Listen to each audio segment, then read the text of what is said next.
What's up, ladies and gentlemen? How's it going? It's Dan here from Grey Noir. Now, I know I promised you a devlog this week, but as you could probably tell by my voice, I've been a little bit under the weather, shall we say, for the past 4 or 5 days. I've spent 4 days in bed in total, and I still sound like this and still feel terrible.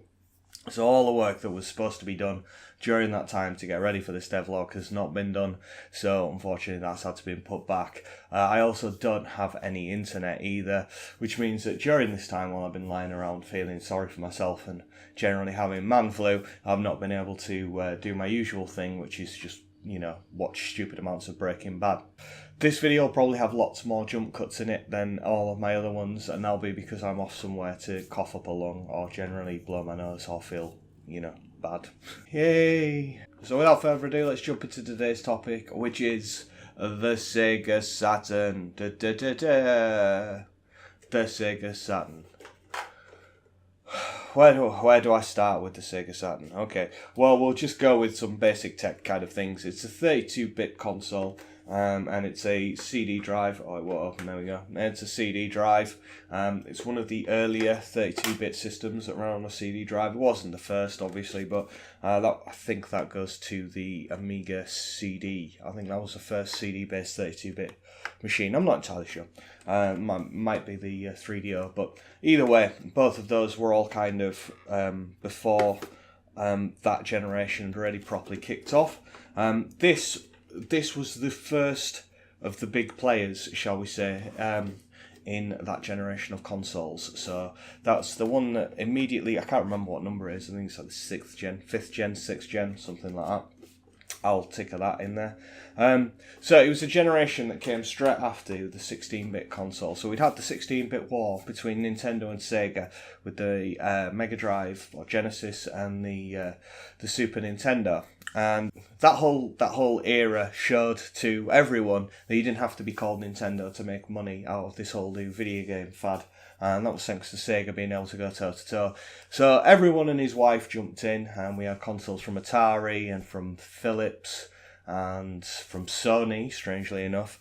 And just everyone started jumping in, and they were all a lot of them were pretty ropey, let's be honest. Amstrad as well, I believe, threw in a console during that time. So yeah, everyone was trying to jump on the bandwagon. The first one out of the gates of who would eventually become the big three, for that generation at least. The first one out of the gates was Sega with the Sega Saturn. When I hear about what was going on with Sega back then, and a lot of the decisions they made, and again, like at the time, it all seemed very sketchy as well. Like, it kind of reminds me, like, at the end of the Second World War, that there were lots of plans in place to actually assassinate Adolf Hitler, but they decided not to do it because he was doing such a good job at losing the war that they were worried that if they killed him, then someone better might come in and it might be harder. So, like, that was the level of incompetency that I think Sega was showing at that time. It was absolutely ridiculous. So they had the Sega Mega Drive, which was successful, and then they decided to bolt on a 32-bit bulbous adapter on the top called the 32X, and they also released a CD drive for it, and then released some games that needed all three, some that only needed one, and some that needed, into sort of just a combination. And then, while that was still kind of not really being taken up and very expensive to buy, they then released the Sega Saturn. When they released the Sega Saturn, they released it too early, so there were very few finished launch titles. They also didn't have it in all of the stores that they intended on having it in. They kind of did the famous launch, I think it was at E3, they sort of went up on stage and said, it's available today, now you can go and buy one. And everyone was shocked. They were expecting it not to come out for another couple of months or something. And they said, it's available today to launch. And they hadn't had a chance to roll it out in a lot of stores, and then loads of different companies didn't get it, and they were very annoyed by that. They felt they'd been snubbed by Sega. It was a complete disaster. And then you've got the whole thing of, after like 2 or 3 years, Sega of America's CEO then came out on record and saying that the Sega Saturn's not their future and stuff. So then people that had only just bought it, then thought, oh, well, now we're getting ripped off again. We bought the Mega... I mean, if you bought everything that Sega had released during that time, it would be ridiculous. You got the Sega Mega Drive, the 32X, the Mega CD, the Sega Saturn, and then the Dreamcast, and they all dropped within a base of about 5 or 6 years. Maybe a little longer than that, but, not a huge amount of time. Certainly nowhere near you take the Xbox 360 life cycle, which was nearly a decade. It was and that's just one console for that entire period. They'd launched 4 or 5. It was just, they were all over the place, absolutely all over the place. So the Sega Saturn has a very odd and unique place in my heart. It has to be said. This is the last console that I really, really wanted. This is the last console I ever properly kind of wanted. That's not to say that I didn't want other consoles later on and didn't go out and buy them and all that kind of stuff, but this was... So, that sort of childhood thing where you're looking through magazines all the time and you're seeing, screenshots and, me and my friend used to go down to Dixon's, which was, a local electronics retailer, and they had them in there with, TVs with, rolling footage of games and stuff, and we were, watching it, and we really, really wanted it, but we were too young, we didn't have the money to just be able to go and buy one. So, we had to wait for, birthdays or Christmases to roll around and everything. This was the last console where I was in that stage of my life, shall we say. After that, every console I wanted, I just basically, I was working, so I just went out and bought one. Do you know what I mean? Maybe not necessarily at launch, but, certainly I'd be like, oh, well, I'll wait a couple of months and I'll go and buy it. This was the last one that I had the real childhood kind of wide-eyed, oh, my God, how amazing is this? Look at the graphics and all that kind of stuff. This is the last console that I really, really wanted. And I never actually got one. At the time, I was also getting into music as well, and I had to kind of make the choice between whether I wanted a Sega Saturn or a new guitar. So I ended up with a new guitar. But anyway, so this has always really been kind of my unicorn, my mythical beast, the console that I always wanted. And to the extent that when I actually bought this just over a year ago. And I bought it because it was my friend's, it was Rob's 40th birthday, and I bought him an Amiga 500 Amiga 600, for his birthday. And that's another thing that I was really wanting. I had a couple of them back in the day, but I wanted one for this collection that I'm building up now. And I was like, oh, it's going to be really quite hard buying, giving him that. And I was like, oh, I need something to cheer me up. And the guy also had a Sega Saturn. So I was like, oh, well, I will buy myself a Sega Saturn to cheer myself up. The console I always wanted. And yeah, so I got it. And I've started buying games for it. And I'll be brutally honest.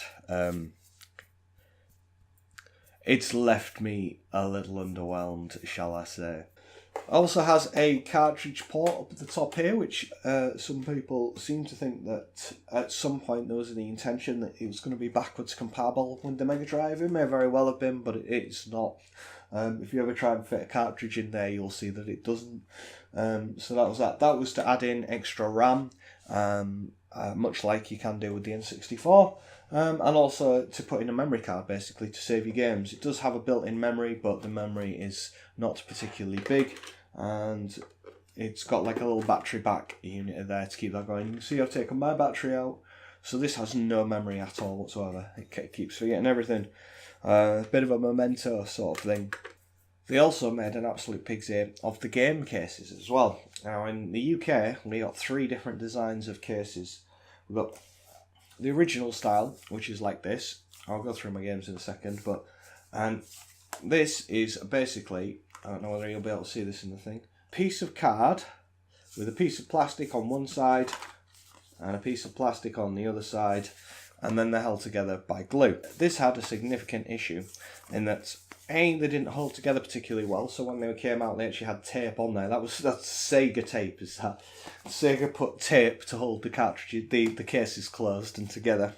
And also the glue would eventually come off and they would end up falling apart, which is why when you buy them, you often have to glue them back together on the second-hand market, which is annoying as fudge. So they then changed that design and they came up with this design, which is like, it's very much like a DVD case, but they didn't design it particularly well, and it's really tricky to get them apart. I believe there is like a clever way of doing it, in that if you push down on one corner and, like, you know, wave one hand in the air and whistle Dixie, it'll open up really easily.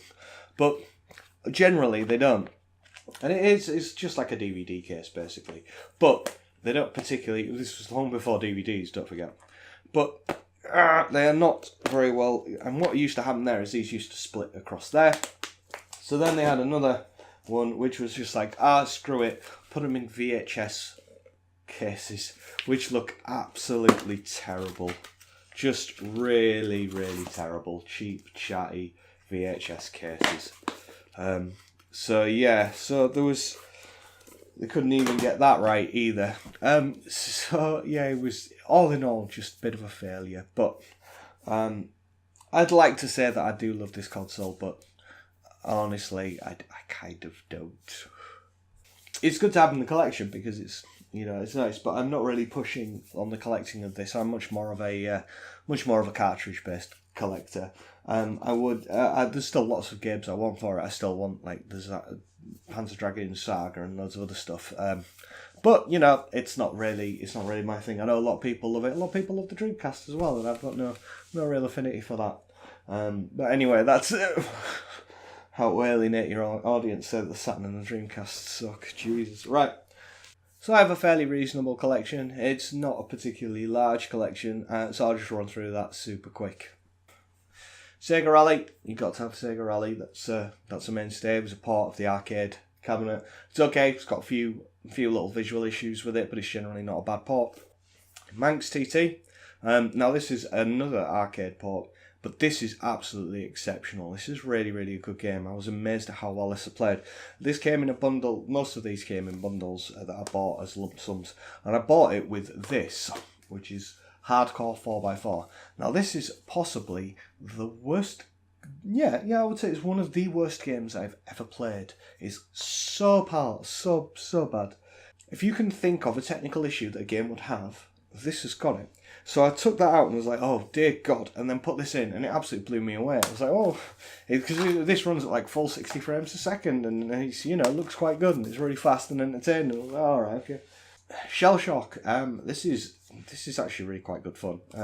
This was a game that I really wanted as a kid growing up. This was one of the titles that I did want on the Saturn. And yeah, you just like driving a tank through a city in a very kind of hip-hop, punkish kind of way, yo. Space Hulk, which is like a first-person shooter type thing, only it's not more of a squad-based thing. If anyone's played it, Space Hulk is actually a Warhammer 40,000 game. I won't get into it too much, but basically he plays the Blood Angels and you're killing Gene Stealers on a spaceship. If you know what it is, you'll know what Space Hulk is. If you don't, then you know you probably won't care.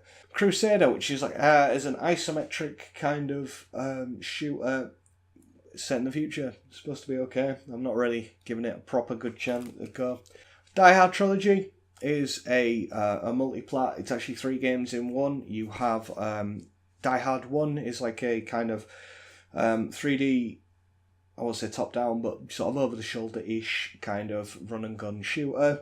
The second part is a kind of light gun style game, and the third one is driving around ramming things that blow up sort of game. Command & Conquer, we all know what Command & Conquer is. Porting it over to a console without a mouse is a bad idea. Loaded. Loaded is a top-down run-and-gun shooter and very much in the style of Alien Breed and lots of other stuff like that. It was fairly popular in the day, but as we all know, if you can only aim and shoot in the direction that you are facing, it makes these kind of games particularly difficult to do, because if you get any bad guys that are quite tough, you have to run at them to be able to shoot at them, or if you turn around and run away, you can't then shoot at them. So it makes these kind of games, before the invention of twin sticks, shall we say, these sort of games sucked.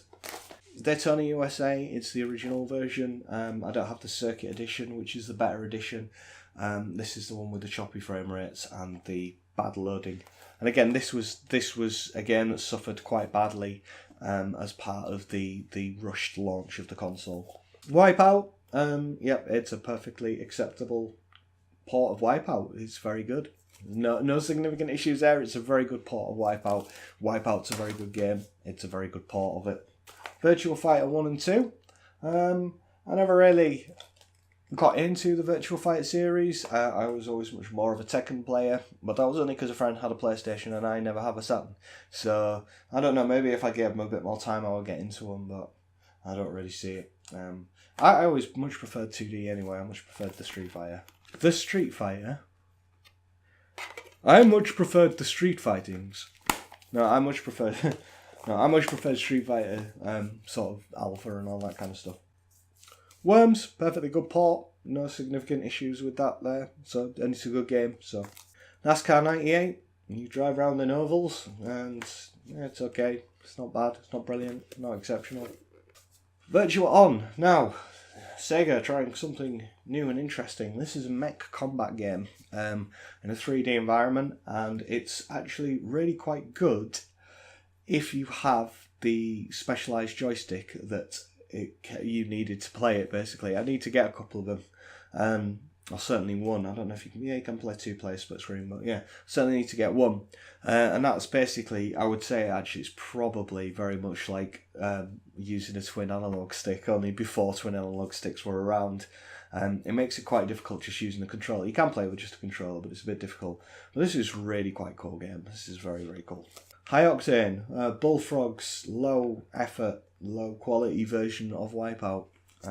It runs okay, a little choppy on the Saturn, but from what I can tell it was a little choppy on everything it was released on.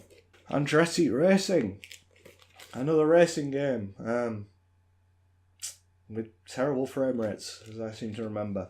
And that's it, that's literally all I've got for the Saturn. Now, a lot of people may very well say, well, the reason why you don't like the Sega Saturn is you don't have very many good games for it. I'm aware there are some good stuff out there, but I still need the Panzer Dragoons, which I can see I would maybe get into and enjoy, but they're not, with the exception of Saga, they're not really kind of long, engrossing 40-hour kind of take me on a journey sort of thing. You know, it's much more of a kind of pick up and play, maybe put, a few hours in and have some fun with it. Same with a lot of the shooters that came out for it as well. I also want Guardian Heroes as well, which is a good game. I know that's pretty exceptional.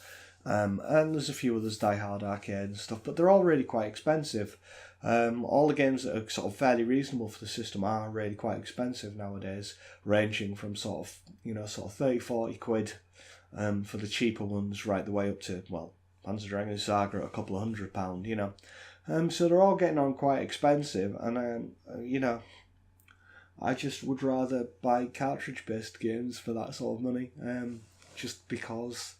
So yeah, that's the Sega Saturn. I'm really sorry if this is your favourite system and you were hoping I was going to lavish lots of praise and love on it. But I honestly think that this was the decline of Sega. This was the point at which Sega really threw the towel in. There is nothing inherently wrong with this console, I would like to say. And it's a little tricky to program for, but it's by no means the hardest. It's nowhere near like an Atari Jaguar or anything. But there is nothing inherently wrong with this, just the way that Sega treated it. And there are some good games for it, but there are not enough good games for it to be able to offset the damage done by both the N64 and the PlayStation 1. So yeah, never mind Sega. But yeah, I do still think it's a cool looking system. It's a very cool system. So that was that. That was the Sega Saturn. Thank you very much for watching, guys. I hope you enjoyed this. I'm very sorry I'm not really firing on all cylinders, as you can tell. I will endeavour to try and get better for next week. Yay! Take it easy now. Bye-bye.